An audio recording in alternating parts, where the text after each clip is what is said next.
All right, so I'm going to try and finish up this install tonight, and this is something I had to order parts for.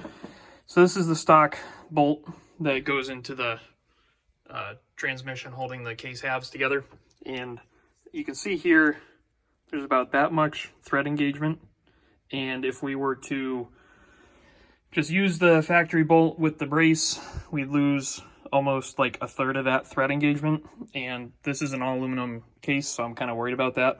So what I did is I ordered these studs from McMaster-Carr. I think they're either 110 or 120 millimeters long. One thing that might suck is they have unequal thread length on either end. This end, the short end, is a little bit less than what the bolt would have had. So I'm going to figure out which end we're going to use. But anyway, I got 4 of them, and we're going to retain the factory transfer case bolts because they have plenty of thread engagement. I might bring that cut back a little bit more just to be able to get a wrench in there more easily on the transfer case bolts.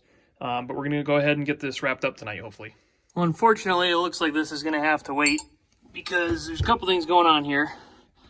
So first of all, there's a gap, which worries me because I'm afraid that, you know, trying to close that gap with tightening the bolts up is just going to strip the threads out of the transmission housing, so that's kind of not good. Those aren't long enough to the point that I feel that the thread engagement is sufficient. So that combined with the gap that exists at the front is enough for me to put this on pause until I can figure out what's going on.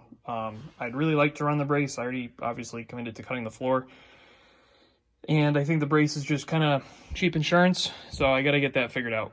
So we're going to pick up something else, I guess. So we got our new longer studs, M8 125. These ones I think are 140 millimeters long. So we're going to go ahead and see if they're going to work for those upper bolts on the transfer case brace. So far we're looking pretty good. As you can see there, you know, there's probably maybe like an inch and a quarter extra threads there, which is to be expected. I did get a 5th stud because I only need 4, and I think what I'm going to do there is slot the end of this so that it can be threaded in, you know, with a screwdriver or something instead of by hand. Okay, so I think the slot trick is going to work. So I'm going to go ahead and do that to the 3 remaining holes on the transfer case brace, and then I'm going to get this buttoned up. Some research, quote unquote, aka Facebook, told me that this gap is normal, and that is essentially the preload that is put onto the brace to just put some tension on it so that it's not just sitting there. I don't know how much faith I have in that, but I guess we'll find out how easily that gap closes when I tighten the nuts on the studs down, and we'll take it from there. If it seems like it's requiring too much force, then I'll probably have to come up with something. But the other nice thing is that these studs, I think they're like 35, yeah, they're like 35 millimeters or maybe 40 millimeters of thread engagement,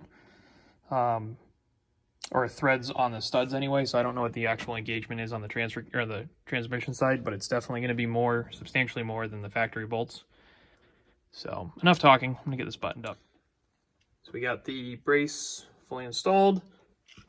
Wound up using a 1/4-inch drive ratchet to tighten these things down, and I think we're in pretty good shape. Okay, so now begins the process of trying to figure out how this tunnel is going to go together. And one of the issues that we're running into right off the bat is I wasn't really fully aware when I started cutting just how much cutting was going to end up happening. So really what I wish I had done was cut here, because there's this radius here. Wish I'd cut here where it's straight, carried the radius up, and just filled here. And my gut is that I'm going to have to do that. Now, included in this is the idea that this is also going to be a floor shift transfer case, and I'd like to retain the factory bezel that goes with that, which probably, again, means that I'm going to have to keep the top plate and this radius together. So I don't exactly have a plan yet, but that's how most of this project has gone, so we shall carry on. So why not just cut more, right? Fuck it. So this is the lid that was previously cut. These are the sides. And as you can see, I only brought the cut back till just about where the transfer case brace clears the floor. And I'm going to do that as like a second step. So I think what I'm going to do now is, this is all fucked up from when we hammered it, you know, because the internet told me that a ZF6 fits with some hammering, which is obviously bullshit. So I think what I'm going to do now is clean these up, these three pieces, tack them together as best as possible, and then see how much of a filler piece I'm going to have to run along here and then figure that out. So here it is with a couple tacks on it, and cheated a little bit. Kind of brought the ends in or down a little bit more to create a little bit of a tighter radius. And basically what we're going to do is just kind of suspend this thing roughly where I want it to be. And then with that, we'll be able to see this gap on the side that needs to be filled. And then I can measure and cut material accordingly. And then from there, what we'll do is we'll tack that onto the bottom. And we'll figure it out. And probably what I'll do is leave like 3/4 of an inch or an inch overlap, because I do plan to like nut cert or speed nut along the sides, I think, when this is all done. I don't know. Part of me wants to just weld it out and say fuck it, and part of me thinks that a removable tunnel would be advantageous going forward. I don't know, but anyway, I'm gonna get some pieces cut out to fill this gap and see where that gets us.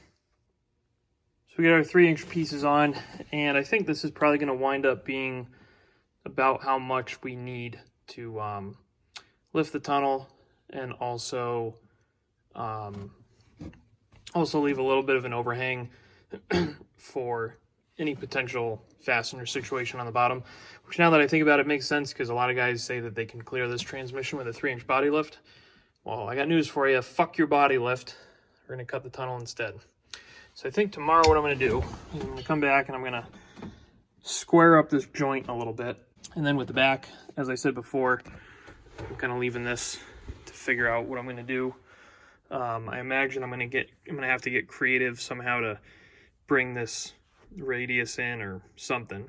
So, but I'm hoping that if we can keep the lift out of this section, or at least a little bit, reduce it maybe, I can retain my 60/40 bench, which would be kind of neat, I guess, and it would also save me the trouble of having to find seats for this thing. So we'll pick back up on this tomorrow and keep on trucking. Alright, so I got the sides tacked in a bit better. I took them off and cleaned up the edges to make it a little bit more square. So now I'm going to work on this piece, which goes here, and so this is where things are going to start to get tricky. I'm probably going to wind up having to cut the radiuses out again, and I think this is going to be the make or break as far as whether we can use the bucket seats or if I'm going to have to use bucket seats versus retaining my 60/40. So again, that hole there is what locates the seat, and I could probably get away with just doing like a step like that, but I don't think that looks too good. So I'm going to see if there's a way that I can kind of make like a sudden drop like that, but have it look like remotely intentional. So I don't exactly know how I'm going to do that. I think one idea is I could take this front like 1 or 2 inches and kind of roll it and put a bend into it, so that it would basically scoop up to meet that higher section. I don't know. So I'm gonna fuck around with it for a little bit and see what we come up with. Okay, so we're working on this transition piece some more, and I got the radius corners cut out, and I think really from here on out I can just fill gaps with just regular straight metal. These pieces here have this little jog in it, and I think I can probably hammer that out or come up with some method to make it flat. So I'll be able to go from here to here flat, and then this piece, what I might wind up doing, because this plane and this top of the brace are pretty close, I may just connect the dot from here down to here with a piece, because I think at that point this will either be hidden by the seat or you won't see it, or I'll just come to terms with the fact that it's not going to be perfect and live with it. But I got it clamped in place, and there's actually good clearance from the top of the brace to the fucking tunnel, so that's cool. I don't know, I think it's coming along pretty good. Haven't quite figured out what's going on with the front. There's this big gap up there, and I don't know, I'm more worried about the part that A, I can see, and B, affects the seating situation. So I think we'll probably do the front last. Okay, so we got the one side most of the way done. I'm leaving it long, like I said, just in case we want to use like nut certs or whatever. I think I'll probably wind up taking this corner off, because fuck corners, nobody likes corners. Corners aren't good for anything. Crikey. So anyway, now I gotta start working on the other side, and then if I get it good, I'll go through and weld it out and see where we go from there. Well, I do believe we have a tunnel cut on both sides.